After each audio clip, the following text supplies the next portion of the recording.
Welcome to Luca is a Billionaire, where the only thing I invest in is your answers. You need admin access and the DNS addresses before you begin.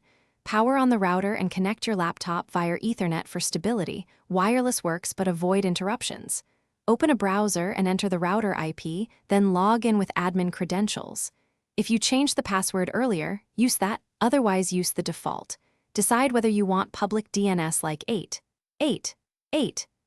or a private resolver.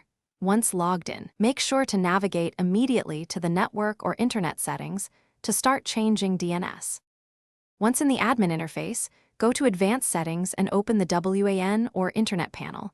Some models put DNS under DHCP or LAN.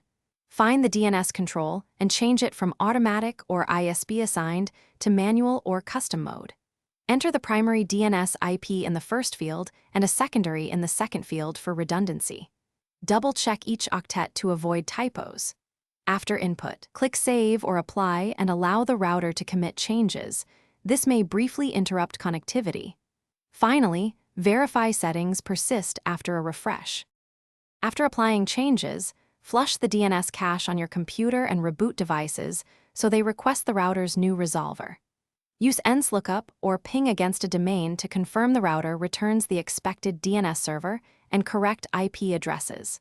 If you see timeouts or wrong responses, immediately check for typing errors in the DNS IPs and ensure you didn't accidentally disable DHCP. As a quick recovery, revert to the previous DNS or reboot the router.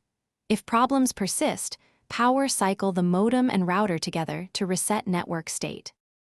Thanks for watching and please subscribe. It's the best investment you'll ever make.